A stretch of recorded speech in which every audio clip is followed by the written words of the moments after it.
आप सुन रहे हैं ज्ञान सागर से गौरव की आवाज में audio book magic in theory and practice. क्या आपने कभी सोचा है कि आपकी सोच, आपकी इच्छा और आपके शब्द आपकी जिंदगी को गुप्त रूप से नियंत्रित कर रहे हैं? अगर हर सचेत कार्य ही मैजिक है, तो सवाल यह है, क्या आप अपनी जिंदगी जानबूझकर जी रहे हैं या अनजाने में? एलिस्टर क्राउली की magic in theory and practice हमें सिखाती है कि असली शक्ति किसी मंत्र में नहीं, बल्कि आपकी ट्रू विल में छिपी है। यह किताब जादू की नहीं, आत्मनियंत्रण, चेतना और आंतरिक परिवर्तन की गुप्त चाबी है। आज आप जानेंगे मैजिक के वे सिद्धांत जो आपकी सोच को बदल सकते हैं, आपकी दिशा को स्पष्ट कर सकते हैं और आपकी पूरी जिंदगी को एक सचेत कर्मकांड में बदल सकते हैं। अगर आप सिर्फ सुनना नहीं, बदलना चाहते हैं, तो यह यात्रा आपके लिए है। एक मैजिक की परिभाषा, डेफिनेशन ऑफ मैजिक।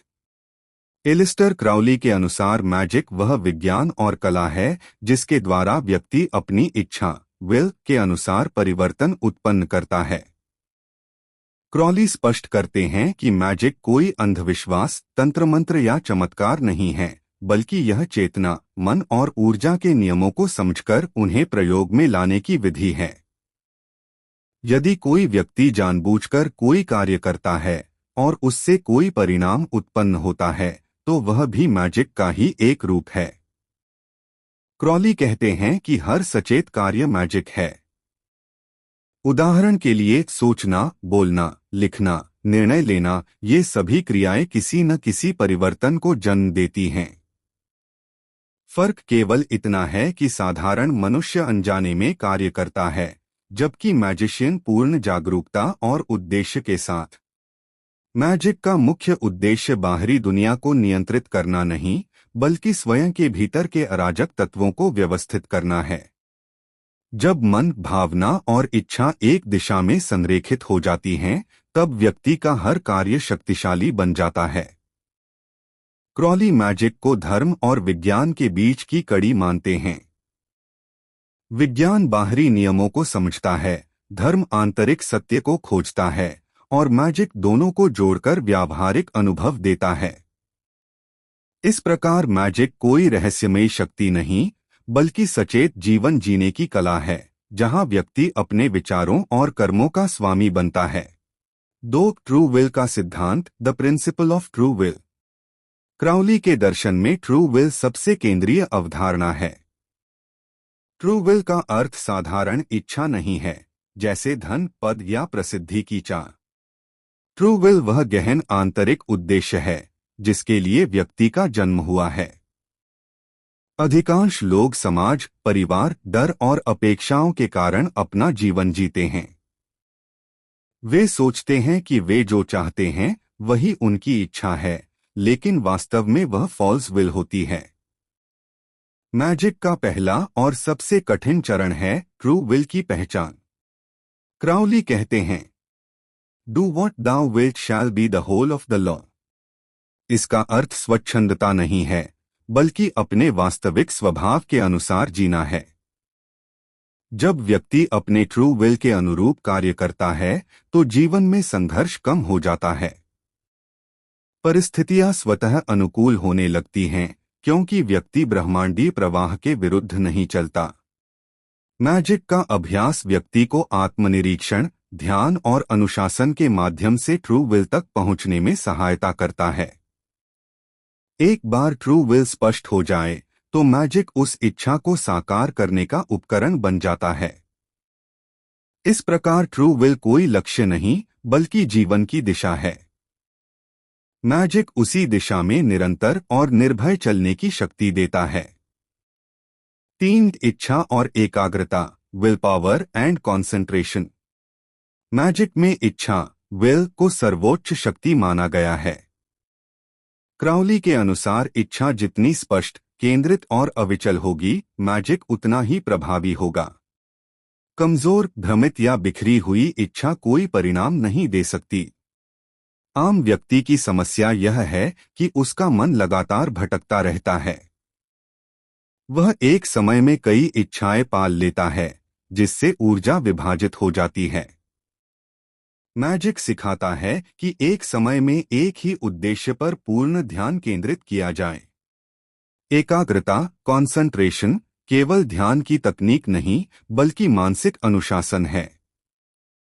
क्राउली के अनुसार, यदि कोई व्यक्ति कुछ मिनट भी बिना भटके एक विचार पर ध्यान नहीं रख सकता, तो वह मैजिक के लिए तैयार नहीं है। इच्छा और एकाग्रता मिलकर मानसिक ऊर्जा को एक बिंदु पर संचित करती हैं। यही संचित ऊर्जा रिचुअल, मंत्र और प्रतीकों के माध्यम से अवचेतन में प्रवाहित होती है।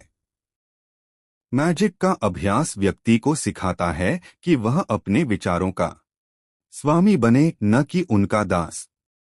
जब मन नियंत्रित हो जाता है, तब इच्छा स्वतः शक्तिशाली बन जाती है। इस प्रकार विल पावर और कंसंट्रेशन मैजिक की नींव हैं, बिना इनके कोई भी साधना केवल दिखावा बनकर रह जाती है। 4 कर्मकांड रिचुअल का महत्व। क्राउली के अनुसार रिचुअल का उद्देश्य किसी देवी देवता को प्रसन्न करना नहीं, बल्कि अपने मन को प्रशिक्षित करना है। रिचुअल एक मनोवैज्ञानिक और ऊर्जात्मक प्रक्रिया है, जिसके द्वारा साधक अपने अवचेतन मन से संवाद करता है। मानव मस्तिष्क प्रतीकों, क्रियाओं और दोहराव से गहराई से प्रभावित होता है। जब कोई रिचुअल किया जाता है, जैसे मोमबत्ती जलाना, वृत्त बनाना, मंत्र बोलना, तो ये सभी क्रियाएं मन को यह संकेत देती हैं कि अब एक विशेष अवस्था में प्रवेश किया जा रहा है। रिचुअल साधक को दैनिक जीवन की अव्यवस्था से निकालकर पवित्र और केंद्रित मानसिक स्थिति में ले जाता है। इस अवस्था में इच्छा सीधे अवचेतन में स्थापित होती है। क्राउली यह भी कहते हैं कि रिचुअल जितना व्यक्तिगत होगा, उतना प्रभावी होगा। नकल किए गए रिचुअल से अधिक शक्ति स्वयं निर्मित रिचुअल में होती है, क्योंकि उसमें साधक की भावना और विश्वास जुड़े होते हैं। रिचुअल का अंतिम उद्देश्य बाहरी नहीं, आंतरिक परिवर्तन है। जब मन बदलता है, तब परिस्थितियां स्वतः बदलने लगती हैं। 5 कल्पना शक्ति, the power of imagination. Crowley के अनुसार कल्पना मैजिक का सबसे शक्तिशाली उपकरण है।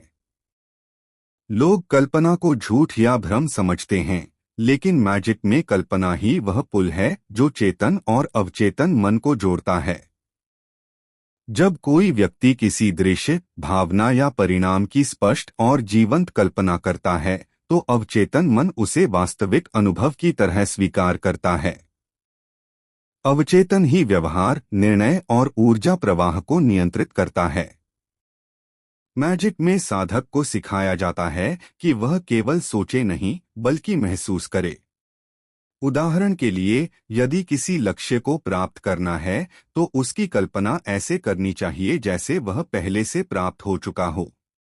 क्राउली कहते हैं कि कमजोर कल्पना कमजोर परिणाम देती है। इसलिए कल्पना को प्रशिक्षण की आवश्यकता होती है, ध्यान, दृश्यकरण और प्रतीकों के माध्यम से। कल्पना के बिना रिचुअल केवल यांत्रिक क्रिया बन जाता है। लेकिन जब कल्पना जुड़ जाती है, तो वही रिचुअल शक्तिशाली मैजिक बन जाता है। इस प्रकार कल्पना कोई पलायन नहीं, बल्कि वास्तविकता को आकार देने की शक्ति है। 6 चेतना की अवस्थाएं, states of consciousness. Aleister Crowley के अनुसार मैजिक केवल बाहरी क्रियाओं का अभ्यास नहीं, बल्कि चेतना के स्तरों का विज्ञान है।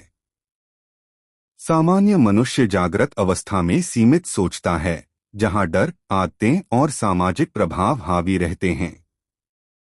मैजिक साधना का उद्देश्य साधक को इस सामान्य चेतना से ऊपर उठाकर उच्च चेतना की अवस्था तक ले जाना है।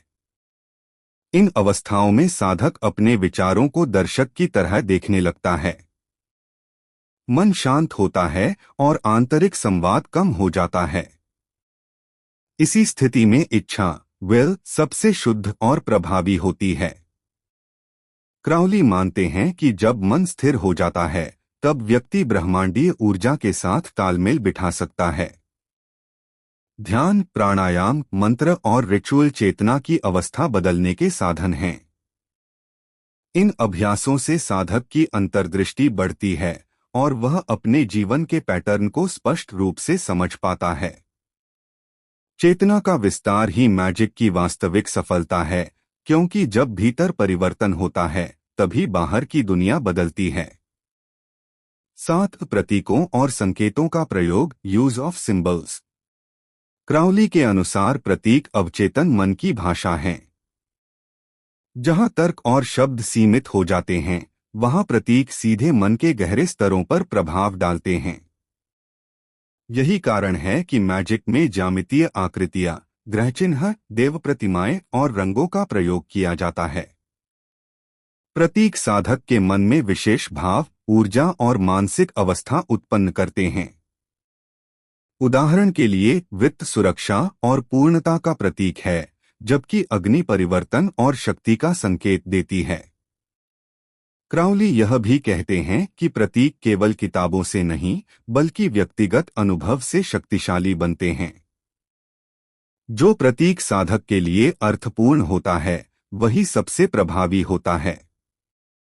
जब प्रतीकों को रिचुअल और कल्पना के साथ जोड़ा जाता है, तो वे अवचेतन में गहरी छाप छोड़ते हैं और इच्छा को साकार करने में सहायता करते हैं। 8 मंत्र और शब्दों की शक्ति, power of mantras and words. Magic में शब्दों को केवल संवाद का माध्यम नहीं, बल्कि ऊर्जा के कंपन के रूप में देखा जाता है। क्राउली के अनुसार हर शब्द एक विशेष आवृत्ति उत्पन्न करता है, जो मन और वातावरण को प्रभावित करती है। मंत्रों का दोहराव मन को एकाग्र करता है और चेतना को परिवर्तित करता है। सही उच्चारण और भावना के साथ बोला गया मंत्र साधक की मानसिक ऊर्जा को केंद्रित कर देता है। क्राउली यह भी स्पष्ट करते हैं कि मंत्र की भाषा से अधिक महत्वपूर्ण उसकी लय और भावना है।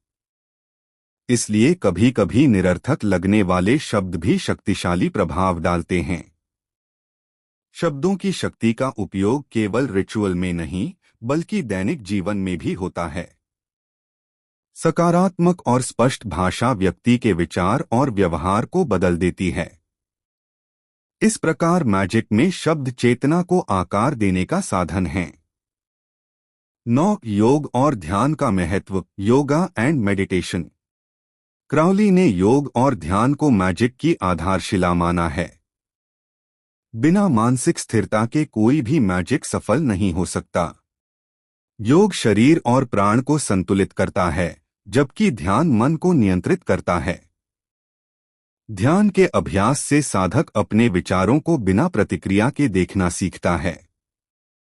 इससे भावनात्मक अस्थिरता कम होती है और इच्छा स्पष्ट होती है। योगासन और श्वास प्रश्वास शरीर में ऊर्जा प्रवाह को सुचारू बनाते हैं। इससे रिचुअल के दौरान थकान या मानसिक अवरोध नहीं आते। क्राउली के अनुसार ध्यान का अंतिम लक्ष्य है मन पर पूर्ण नियंत्रण। जब मन साधक के अधीन हो जाता है, तब मैजिक स्वाभाविक रूप से प्रभावी हो जाता है। 10 अनुशासन और अभ्यास, डिसिप्लिन एंड प्रैक्टिस। मैजिक कोई त्वरित चमत्कार नहीं, बल्कि निरंतर अभ्यास का मार्ग है। क्राउली के अनुसार बिना अनुशासन के प्राप्त शक्ति खतरनाक और अस्थिर हो सकती है। दैनिक अभ्यास साधक के मन, शरीर और इच्छा को मजबूत बनाता है। छोटे लेकिन नियमित अभ्यास लंबे समय में गहरे परिवर्तन लाते हैं। अनुशासन साधक को आलस्य, भ्रम और अहंकार से बचाता है। यह उसे वास्तविक प्रगति और भ्रम के बीच अंतर समझने में मदद करता है। क्राउली मानते हैं कि सच्चा मैजिशियन वही है जो अभ्यास से कभी समझौता नहीं करता। यही निरंतरता मैजिक को जीवन का स्वाभाविक हिस्सा बना देती है। 11 नैतिक जिम्मेदारी, मोरल रिस्पॉन्सिबिलिटी। एलिस्टर क्राउली के अनुसार मैजिक कोई खिलौना नहीं है, बल्कि जिम्मेदारी से भरी शक्ति है। हर मैजिकल क्रिया किसी न किसी स्तर पर परिवर्तन लाती है, चाहे वह मानसिक हो, भावनात्मक हो या भौतिक। इसलिए साधक को अपने प्रत्येक कार्य की जिम्मेदारी स्वयं लेनी होती है। क्राउली पारंपरिक पाप पुण्य की अवधारणा से अलग सोच रखते हैं। वे कहते हैं कि नैतिकता बाहर से थोपी नहीं जानी चाहिए, बल्कि ट्रू विल से उत्पन्न होनी चाहिए। यदि कोई कार्य ट्रू विल के अनुरूप है तो वह स्वाभाविक रूप से सही होता है। लेकिन यदि साधक अपनी निजी लालसा, अहंकार या क्रोध से प्रेरित होकर मैजिक करता है तो उसके परिणाम नकारात्मक हो सकते हैं। ऐसे कार्य अंततः साधक के ही मानसिक संतुलन को बिगाड़ते हैं। इसलिए मैजिक सिखाता है कि शक्ति से पहले बोध और विवेक आवश्यक है। सच्चा साधक वही है जो जानता है कि हर क्रिया का प्रतिफल अनिवार्य है। 12. ईगो का नियंत्रण, control of the ego. Crowley के अनुसार अहंकार, ईगो, मैजिक की सबसे बड़ी बाधा है।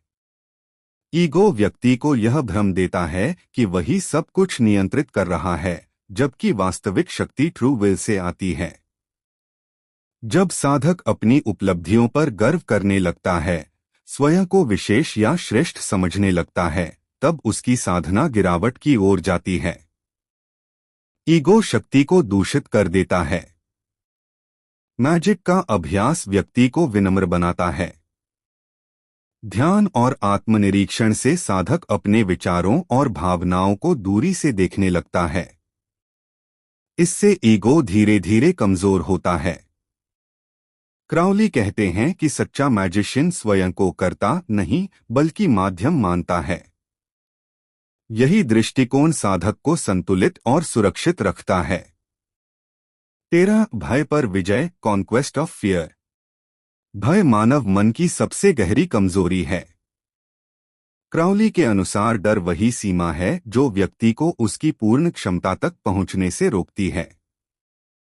मैजिक साधना में साधक को अपने भीतर छिपे डर, असफलता का भय, अज्ञात का भय, मृत्यु का भय का सामना करना पड़ता है। रिचुअल और ध्यान इन डर को सतह पर लाते हैं ताकि उन्हें समझा और पार किया जा सके। क्राउली मानते हैं कि जब साधक डर से भागता है तो वह और शक्तिशाली हो जाता है। लेकिन जब डर को देखा, स्वीकार किया और समझा जाता है तो वह अपनी शक्ति खो देता है। भय पर विजय का अर्थ निर्भय होना नहीं, बल्कि डर के बावजूद कार्य करना है। यही साहस मैजिक को वास्तविक शक्ति देता है। 14. आत्म परिवर्तन, सेल्फ ट्रांसफॉर्मेशन। क्राउली के अनुसार मैजिक का वास्तविक उद्देश्य बाहरी दुनिया को बदलना नहीं, बल्कि स्वयं को बदलना है। जब भीतर परिवर्तन होता है, तब बाहरी परिस्थितियां स्वतः बदलने लगती हैं। मैजिक साधना व्यक्ति की आदतों, सोच और प्रतिक्रियाओं को धीरे धीरे परिवर्तित करती है। साधक अधिक जागरूक, संतुलित और स्पष्ट बनता है। यह प्रक्रिया त्वरित नहीं होती। इसमें समय, धैर्य और निरंतर अभ्यास की आवश्यकता होती है। लेकिन जो परिवर्तन होता है वह स्थायी होता है। क्राउली मानते हैं कि आत्म परिवर्तन ही सच्ची दीक्षा है। यही वह बिंदु है जहां साधक और जीवन के बीच संघर्ष समाप्त हो जाता है। 15. जीवन को कला बनाना, life as a magical art. Crowley के दर्शन में मैजिक केवल रिचुअल तक सीमित नहीं है। वे कहते हैं कि पूरा जीवन ही मैजिक है। हर विचार, हर शब्द और हर कार्य एक सचेत कर्मकांड हो सकता है। जब व्यक्ति अपने जीवन को जागरूकता और उद्देश्य के साथ जीता है, तब साधारण कार्य भी अर्थपूर्ण बन जाते हैं। खाना बनाना, बोलना, निर्णय लेना सब मैजिकल क्रिया बन सकते हैं। जीवन को कला की तरह जीना मतलब हर क्षण में उपस्थित रहना। यह दृष्टिकोण व्यक्ति को तनाव और भ्रम से मुक्त करता है। क्राउली के अनुसार यही पूर्णता की अवस्था है, जहां मैजिक अभ्यास नहीं बल्कि जीवन की स्वाभाविक अभिव्यक्ति बन जाता है। याद रखिए, मैजिक कोई बाहरी शक्ति नहीं है। वह आपकी चेतना में जन्म लेती है, आपकी इच्छा में आकार लेती है और आपके कर्मों में प्रकट होती है।